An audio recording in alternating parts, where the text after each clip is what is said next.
Parole de Dieu quotidienne. Depuis que la gérance de Dieu existe, Dieu s'est toujours entièrement consacré à la réalisation de son œuvre. Bien qu'il voile sa personne aux gens, il a toujours été aux côtés d'eux, les perfectionnant, exprimant son tempérament, guidant toute l'humanité par son essence et perfectionnant chaque personne grâce à sa puissance, sa sagesse et son autorité, faisant ainsi paraître l'ère de la loi et l'ère de la grâce, et maintenant l'ère du règne. Bien que Dieu cache sa personne à l'homme, son tempérament, son être, ses possessions et sa volonté envers l'humanité sont révélées à l'homme sans réserve, afin que l'homme les voie et en fasse l'expérience. En d'autres mots, bien que les êtres humains ne puissent pas voir ou toucher Dieu, le tempérament et l'essence de Dieu avec lesquels l'humanité a été en contact sont absolument des expressions de Dieu lui-même. Cela n'est-il pas vrai ? Peu importe la méthode ou l'angle d'approche que Dieu emprunte pour faire son œuvre, il présente toujours sa véritable identité aux gens, faisant ce qu'il est censé faire et disant ce qu'il est censé dire. Peu importe la position à partir de laquelle Dieu parle. Il pourrait être dans le troisième ciel, ou dans la chair, ou même être une personne ordinaire. Il parle toujours à l'homme avec tout son cœur et tout son esprit, sans aucune tromperie ou dissimulation. Quand il réalise son œuvre, Dieu exprime sa parole et son tempérament. Il exprime ce qu'il a et est sans aucune réserve. Il guide l'humanité par sa vie, son être et ses possessions. Voilà comment l'homme a vécu à l'ère de la loi, l'ère du berceau de l'humanité, sous la direction du Dieu invisible et intangible. Dieu est devenu chair pour la première fois après l'ère de la loi, une incarnation qui a duré 33 ans et demi. Pour un être humain, 33 ans et demi sont-ils un long temps ? Pas long. Puisque la durée de vie d'un être humain est habituellement beaucoup plus de 30 et quelques années, cela n'est pas très long pour l'homme.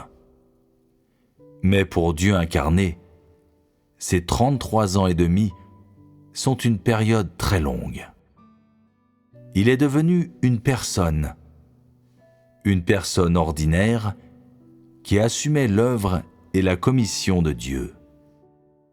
Cela signifie qu'il devait assumer l'œuvre qu'une personne ordinaire ne peut pas supporter, tout en endurant une souffrance que les gens ordinaires ne peuvent pas tolérer. La somme des souffrances endurées par le Seigneur Jésus durant l'ère de la grâce, depuis le début de son œuvre jusqu'au moment où il fut cloué sur la croix, n'est peut-être pas quelque chose que les gens d'aujourd'hui pourraient avoir vu en personne. Mais pouvez-vous au moins l'apprécier un peu au travers des histoires de la Bible ? Indépendamment du nombre de détails inclus dans ces faits rapportés, dans l'ensemble, l'œuvre de Dieu au cours de cette période était remplie de difficultés et de souffrances. Pour un être humain corrompu, 33 ans et demi ne sont pas une durée très longue. Un peu de souffrance n'est pas une grosse affaire. Mais pour le saint, le Dieu sans tache qui doit assumer tous les péchés de l'humanité et manger, dormir et vivre avec les pécheurs, cette douleur est trop grande. Il est le Créateur, le maître de toutes choses et le souverain de tout. Mais quand il est venu dans le monde, il a dû supporter l'oppression et la cruauté des humains corrompus. Afin de compléter son œuvre et de sauver l'humanité de la misère, il devait être condamné par l'homme et assumer les péchés de l'humanité tout entière.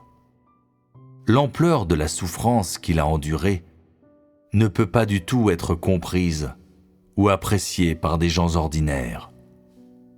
Qu'est-ce que cette souffrance représente ?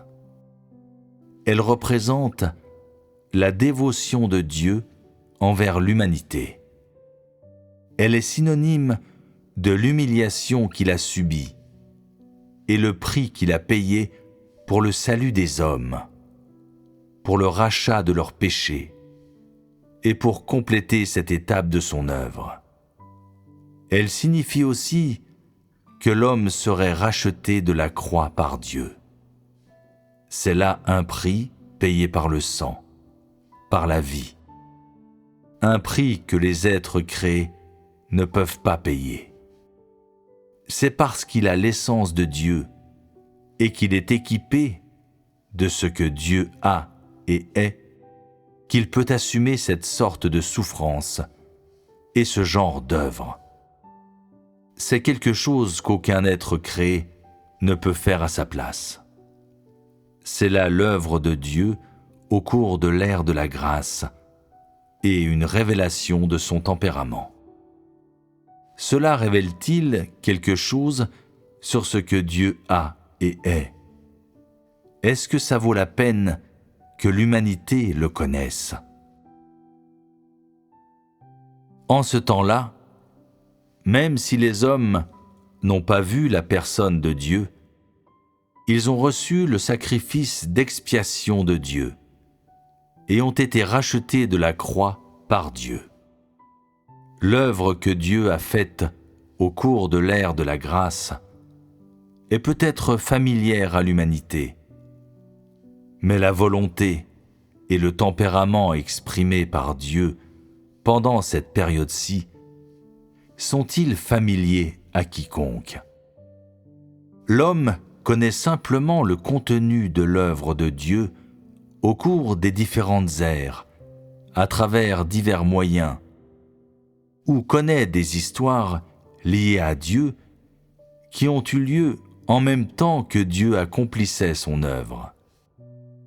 Ces détails et ces histoires ne sont au plus que quelques-unes des informations ou des légendes au sujet de Dieu et n'ont rien à voir avec le tempérament et l'essence de Dieu. Donc, peu importe combien d'histoires les gens connaissent au sujet de Dieu, ça ne signifie pas qu'ils ont une compréhension et une connaissance profonde du tempérament de Dieu ou de son essence. Comme ce fut le cas à l'ère de la loi. À l'ère de la grâce, bien que les gens avaient fait l'expérience de la proximité et de l'intimité avec Dieu dans la chair, leur connaissance du tempérament de Dieu et de l'essence de Dieu était pratiquement inexistante. À l'ère du règne, Dieu est de nouveau devenu chair, de la même manière qu'il l'a fait la première fois. Au cours de cette période de son œuvre, Dieu exprime encore sa parole sans réserve, fait l'œuvre qu'il doit faire et exprime ce qu'il a et est. En même temps, il continue à endurer et à tolérer la désobéissance et l'ignorance de l'homme. Dieu ne révèle-t-il pas son tempérament et n'exprime-t-il pas sa volonté continuellement aussi au cours de cette période de son œuvre ? Par conséquent, depuis la création de l'homme jusqu'à présent, le tempérament de Dieu, son être, ses possessions et sa volonté ont toujours été ouverts à toute personne. Dieu n'a jamais délibérément caché son essence, son tempérament ou sa volonté. L'humanité ne se soucie pas de ce que Dieu est en train de faire, ni de sa volonté. C'est pourquoi la compréhension de Dieu par l'homme est si pitoyable. En d'autres termes, alors que Dieu cache sa personne, il se tient également aux côtés de l'humanité à tout instant, démontrant ouvertement sa volonté, son tempérament et son essence à tout moment. En un sens, la personne de Dieu est également ouverte aux gens, mais en raison de l'aveuglement et de la désobéissance des gens, ils sont toujours incapables de voir la manifestation de Dieu. Donc, si tel est le cas, alors comprendre le tempérament de Dieu et Dieu lui-même ne devrait-il pas être facile pour tous? Cette question est très difficile à répondre, n'est-ce pas? Vous pouvez dire que c'est facile, mais pendant que certaines gens cherchent à connaître Dieu, ils ne peuvent pas vraiment apprendre à le connaître ou à le comprendre clairement. C'est toujours flou et vague. Mais si vous dites que ce n'est pas facile, cela n'est pas correct non plus. Après avoir fait l'objet de l'œuvre de Dieu pendant si longtemps, tous devraient, par leurs expériences, avoir vraiment échangé avec Dieu. Ils devraient au moins avoir senti Dieu dans leur cœur, dans une certaine mesure, ou être déjà entrés en contact avec Dieu sur le plan spirituel. Et donc, ils devraient au moins avoir une certaine conscience émotive du tempérament de Dieu, ou avoir acquis une certaine compréhension de lui. Depuis le temps où l'homme a commencé à suivre Dieu jusqu'à présent, l'humanité a beaucoup trop reçu, mais pour toutes sortes de raisons, piètre qualité de l'homme, ignorance, rébellion et diverses intentions. L'humanité a également beaucoup trop perdu. Dieu n'a-t-il pas déjà suffisamment donné à l'humanité? Bien que Dieu cache sa personne aux humains, il leur fournit ce qu'il a et même sa vie. La connaissance que l'humanité a de Dieu ne devrait pas être seulement ce qu'elle est maintenant. C'est pourquoi je pense qu'il est nécessaire de poursuivre l'échange avec vous sur le thème de l'œuvre de Dieu, du tempérament de Dieu et de Dieu lui-même.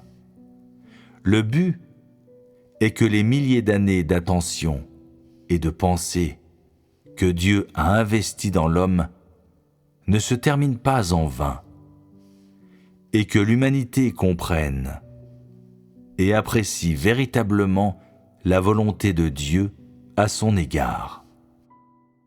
C'est que les gens puissent prendre l'initiative dans une nouvelle étape de leur connaissance de Dieu. Cela ramènera aussi Dieu à sa juste place dans les cœurs des gens, c'est-à-dire qu'ils lui rendent justice.